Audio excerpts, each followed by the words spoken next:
Hey guys, it's the weekend, so I thought why not do a little bit more RPG horror stories. I'm going to start this one off a little bit different from the ones that I've done in the past. This time I found a topic which kind of interests me, and I want to speak about that before we get into two of the longer stories. First time DMing, and a player boots up Fortnite in the middle of the session. That is the title I want to talk about. I'm not going to read the specific details as I normally would with a story, as there are a couple of short stories and various topics about this on RPG Horror Stories. And I think, if my memory is serving me at least, that we have talked about this on this channel before. There's been one or two other times, at least in my own experience, that I've had people play games in my sessions, and it's never been a great thing. So I wanted to bring it up here, because it comes up repeatedly in both Reddit horror stories, and just generally online. How do you deal with it? What is the response? Because it always feels rude. So first off, generally speaking, in the way that this is handled in the story, this person boots up Fortnite and then just goes on to blatantly stream it in the midst of the presumed Discord call. This, no matter what they're doing, no matter their excuse, is just wrong. This is not how you would ever do that. It's unpleasant, and also just blatantly disrespectful to the DM. Now, at some point, if you're a new DM, it's pretty likely that you are eventually going to meet with a player, particularly in online spaces, who just wants to play video games whilst you're DMing. In more IRL spaces, you might meet someone who's generally on their phone, and I see a lot of that. It gets posted a fair amount, probably about as much as I see video games on this Reddit. So, video games in particular, and just people generally doing stuff whilst they are in a D&D game, it's not necessarily disrespectful, I want to say. Particularly people who have ADHD generally kind of need something to help them sit still. They need something to occupy their time, and not everybody needs it. There'll be some people who can just cope and they'll be able to stay in the game and involved, but there are those moments where there's the long queue in the fight list, there's the moments of it's someone else's time to shine, and really you want them to be focusing on that person, not just AFK doing something else. But not everyone has the attention span to do it, so some people will look to small management games or just general occupiers of time that they can have on in the background. There is a big difference in what I mean by this. That does not mean opening up League of Legends, Fortnite, Dota 2, something that's really going to take your time. It doesn't mean loading up the latest Call of Duty and streaming it to the rest of the call. That is disrespectful. However, if someone were to load up Stardew Valley or a Suika game or Minesweeper, just something very small and innocuous, and also probably not make it a big deal in front of the DM, then okay, it becomes more acceptable. But this is only if they are giving the majority of their attention to the D&D session. If at any point someone has come to you and is using this as an excuse for maintaining their general interests, they're dealing with their ADHDs or their tics and that kind of thing, but they constantly have the moment of, could you repeat that again? Oh, sorry, what were you saying? Oh, there's this, if there's a lot of that, then it kind of becomes, I don't really feel that you're actually paying attention. I feel that this is taking the majority of your attention away from the game, and maybe it's the time to step in. Maybe you have to speak to them and say, yeah, this can't continue. For players, I will say this. You should make this trying to find something to occupy your attention as innocuous as possible. Ideally, your DM really shouldn't know about it, if you can avoid it at least. If you're playing something on a PC, then load up Steam, put it in offline mode or invisible or whatever, and play a small, innocuous game which provides a little bit of your attention, but not enough to actually draw you away from the D&D game. And wherever possible, always pay attention to the game. Check the map, have it up on another screen, be listening to those of you who are playing the game. Be listening to what the DM says. Answer questions frequently. Do not use the game as the main occupier of your time. Absolutely, if you can avoid it, don't tell the DM that you're doing it, especially for first-time DMs, because it's very demotivating. Anyway, that's really all I wanted to say on that subject. I just saw this popping up again and again online. It was popping up in RPG Horror Stories. I saw it a bit on Bluesky. I saw just generally people talking about this kind of thing and the disrespect in it. I don't inherently think there's disrespect, but it can come off as that, and it can just generally be something that makes players and DMs feel bad. Don't do it if you can avoid it. But let's move on now. Let's try a couple of these stories and let's see how we do this week. The players want to limit the DM influence. So this is something that has never really happened to me before. I've been a DM for a while, not extremely experienced or anything like that, but I've run a few games. A few weeks ago I started talking to someone I know and they mentioned they had a group of friends looking for a DM and asked if I could do it. Since I really liked D&D, I didn't think twice and said, sure. I met up with this group for a session 0, of sorts at least, to discuss what they were looking for in a game. And here's what they told me.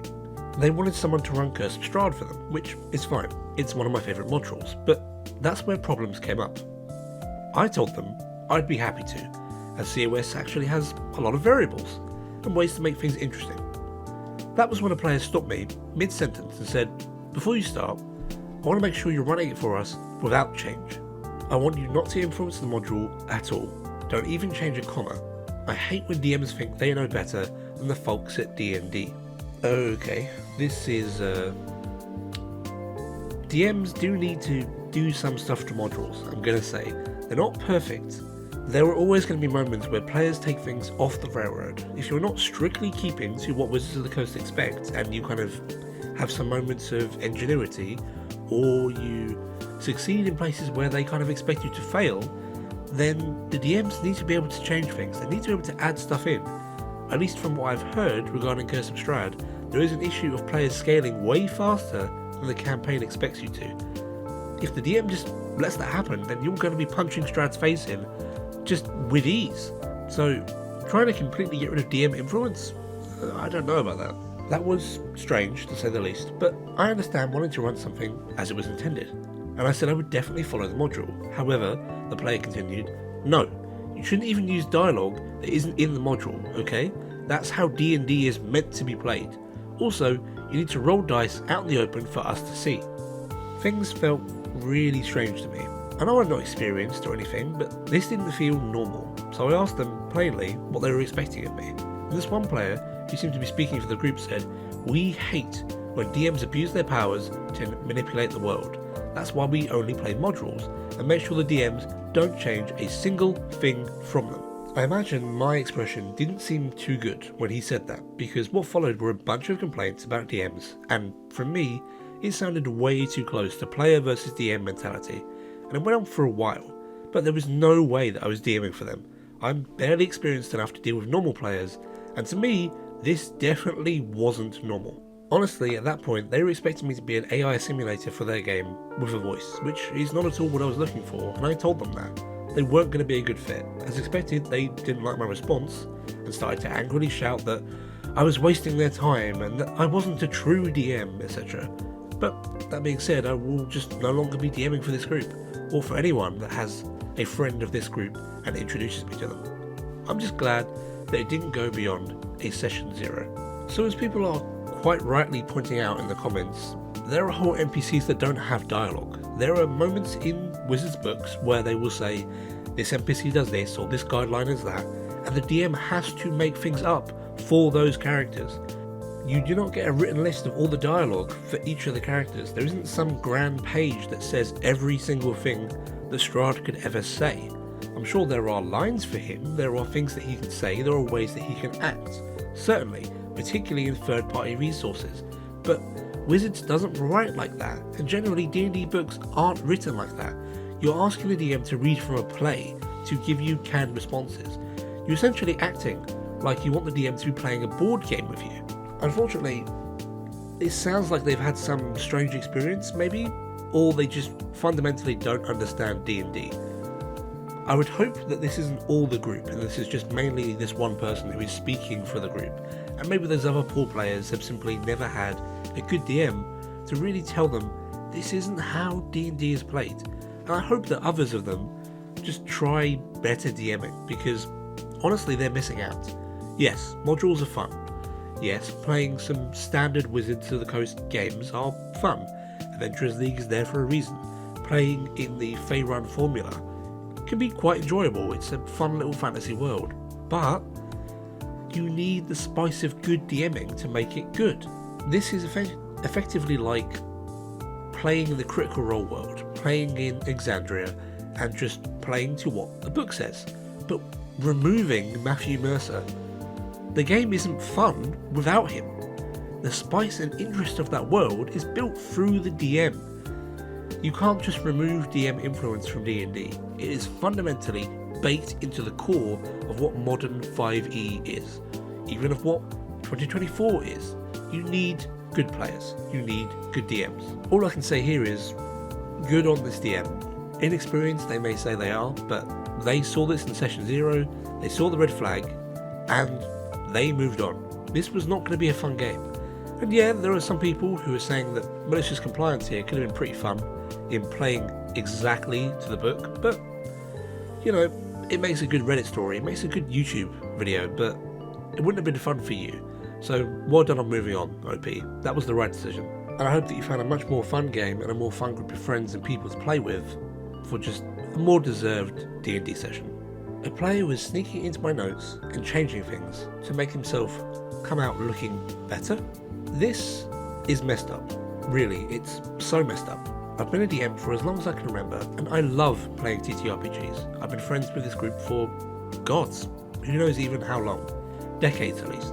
We usually play D&D together, and it's my go-to group. It's a bigger group than recommended, 7 players total, but since we've been playing together for so long, it just runs smoothly. When we first started, we didn't have nearly as much content as we do now, so back then, I created a homebrew world, and it's been growing and evolving over at least 2 decades now. It's my project, and I take a lot of pride in it. I'm not saying it's the best, but it's the best that I could do, and I've kept tons of notebooks over the years to keep everything consistent. But in the last year or two, the sheer number of them has gotten, well, pretty clustered. So I decided to organise everything digitally. I started using Notion, sorry if I'm not supposed to name it. It's a bit clunky at first, but once it's all set up, it's amazing, and I couldn't believe I didn't switch over sooner. Anyway, that's not the main point of the story. I use Notion for everything. World building, session notes, campaign plots, archives. It does wonders, and it makes my life easier. I can access it from pretty much anywhere. Now onto the real story. Always makes me wonder if these stories are just advertising from the companies that make this whenever they see them directly mention the name of the product, but whatever, we'll keep reading, we'll see how it goes. About 3 months ago, our group hit some major scheduling issues, and we couldn't play for a while. We went nearly 2 months without a session. Thing is, the break happened after I'd written up the notes for our next session. Nothing new here, right? Scheduling issues are the bane of TTRPGs. But about a month ago, we finally managed to set up a session, so I went back to my notes to refresh my memory, and that's where things felt off. Some things weren't written exactly how I remembered them. Bullet points, loot lists, NPC interactions, etc. Even the way it was written, it just all felt different. It wasn't that different from what I remembered, but just felt different enough to feel off. I figured it was just my mind playing tricks on me, and I ignored it, made a few tweaks I thought needed more attention, and that was that. 2 weeks later, we had our session coming up, so I went back to my notes to check on everything, get the minis ready, the maps, etc. And once again, things were different. Stuff that I knew I had changed had reverted back. Let me paint a picture. The changes all lean towards certain outcomes. I don't usually set things up like that, so it felt wrong, and I made these changes again. When we finally met for the session at a friend's place, things went smoothly for the most part, but a few things caught my attention. One player, who's normally the most outgoing, was acting a little strange. You know, when someone seems anxious or expectant, like they're waiting for something specific to happen. It was like that. He didn't say anything, but I got the feeling that he was expecting something in particular to happen, and when it didn't happen the way that he wanted to, he just looked frustrated. I thought it was strange, but honestly, everyone's under some kind of stress, so I didn't dwell on it, and I went home that day, got onto Notion to write what had happened in the section of my archives. The next day, at work, I pulled up my phone to check on a few things. My mind wanders sometimes, and I opened the archive for that session, and it was altered again. That was when I knew something for sure was up. I asked a friend who works in programming if there was any way that things could change in Notion by themselves. Maybe their servers were acting up or something. He took my laptop, and the first thing he checked was the list of devices with access to my account. There were 4. My laptop, my phone, my tablet, and another laptop I didn't recognise, which I'd logged in for that day. As you can imagine, that was absolutely terrifying. I don't want anything on my Notion exposed. It's my work, and I don't want anyone else looking at it. So we did a full reset, changed my passwords and everything. My friend even went the extra mile and reformatted my laptop and reset all of my devices, which sucks, but hey, security first. Well, there wasn't much more that we could do after that. My next D&D session was coming up, so I wanted to work on it, and that's when, out of nowhere, I remembered that player's odd behaviour. It bugged me. So I went to check my archives, my world notes, everything. And holy hell, it was everywhere. Everywhere I looked, things were changed to make his characters, yes, plural, look better. He even edited full-on epilogues, calling his characters the party's brain and leader, and so on. I was furious, and I still am. Our next session was supposed to be this Saturday, but I just couldn't go through with it. I called him out, laid it all out, and told him I knew what he had been doing. And you know what this sociopath said? Why does it matter? It's not like it's hurting anyone. I just wanted a better light. Are you kidding me? I've known him for over 20 years. 20 years! And this guy pulls something like that? I'm sorry, but I'm just so damn angry. I hung up the call the moment he said that and made sure to kick him out of every TTRPG group we have. I told every player what he'd been up to, and they're all just as pissed as I am. Maybe even more, honestly. Now I'm trying to just put things back together, fix everything. Thank God I have my notebook so I can fact check it all, but seriously? Who does that kind of crap? TLDR, a player I've known for 20 years was hacking into my notes, changing past campaign details and current session notes to make his characters look better, and didn't even care when he got caught. So ordinarily I would begin with advice and just general kind of what you should do in this scenario, but honestly, this is more crazy than just playing D&D. This guy was on your devices and probably able to see everything that you were doing. The invasion of privacy here is absolutely insane. This goes beyond just playing D&D. This feels criminal, and maybe is. That someone that you've known for 20 years, and at that point obviously is a good friend, would do this is crazy. This is a moment of mental break to me. Not for the DM, but for this player. Why would you care so much about appearing amazing to do this? Surely you have a connection with all these people around you. Just talk to them. Just say what your goals are. Say what you want to do. Be the party brain. You want to be that character? Step up. Be a leader. Be that moment. What this guy is trying to do is write a story, but editing the parts that he wants. It's watching a movie, but I didn't like how that character was more important than this character. I want this character to be more important.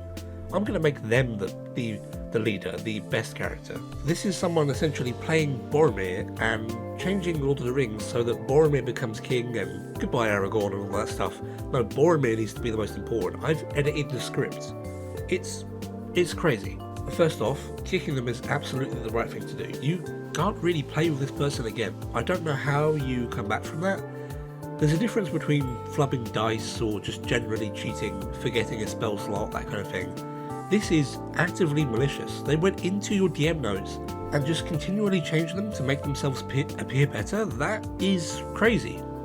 Forgetting the complete invasion of privacy, this is just massive disrespect for your world and your narrative, and a lack of trust in the DM to give them their limelight, to give them their moments.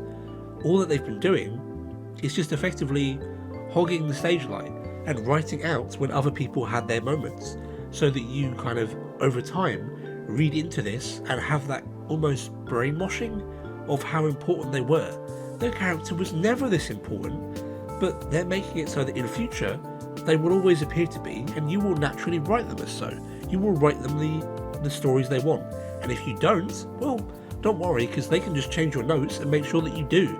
And in the moment, as a DM who's maybe having moments of ad-libbing, you will refer to those notes as what to do next, as just a general reminder of, what do I do now? What's this? Oh, this was the plan. The dragon was going to do this, and this character might do this. This was my pre-game planning of what we were doing.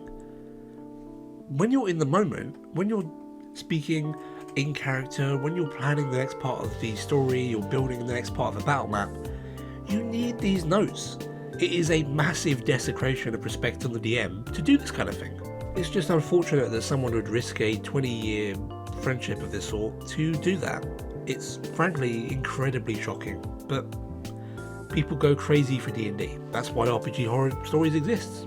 This is to me just a general thing of, hey, maybe keep a second copy of your notes in future. If you have digital backups of notes and stuff, maybe, I'm not saying write them down in a notebook, it can be fun, and I know people that do that, but maybe keep a spare copy on a USB or something else where you can always refer to it. It's good for keeping your notes safe, apparently, but also for data corruption and that kind of thing. If everything breaks down, you always have the backup of your world safe, at hand, and easy to use anywhere. Even if you don't have your own laptop, you can plug it into a friend's computer, you can upload it somewhere, it's always available and always there, just in case you have a psycho in your game who's going to try and edit your notes. You always have a second version to double check. And in this case, thankfully, the OP had that. The OP had all of their notebooks and such to refer back to and see the visible damage that have been done on their world. I don't know how much could truly have been changed in a 20-year session, or well, 20 years of generally world building, but there's a lot that you could screw up as a player just going ham in a DM's notes, and there's a lot that you aren't supposed to see. General narratives, meta-narratives, how the villains were written, or maybe general kind of plans for the world overall, things that really ruin the perspective of the game. There are certain things in games that are completed, for me, which I still don't want my players to read, because maybe it will be in future sessions for them, maybe it would have ruined the game to know that this was that, or that this character that they love was actually just one line of dialogue, they were never intended to exist, or that they should have died ages ago, but because of the agency of a player, they were okay. There are things players should not know, and to just go into your DM's notes, well, it's not just cheating, it's ruining the game. You will forever know what's behind the scenes, and just don't do that. It's like the other story, and demanding the DM rolls all their dice in front of you. Sure, you now forever know that, yeah, that character did natural 20 and immediately kill you, and you're locked into every decision. Some people will play the game like that, and that's fine, but it's on the DM to decide how they do these things, and flubbing dice cannot be the best at times, but it's the DM's agency to control the story, to know that in this one moment, at the start of the game, maybe I don't want the bandit to accidentally natural 20 3 times in a row and kill the entire party before anything happens. Maybe I don't want the ultimate villain to continually flub his dice and seem like a complete bambling fool.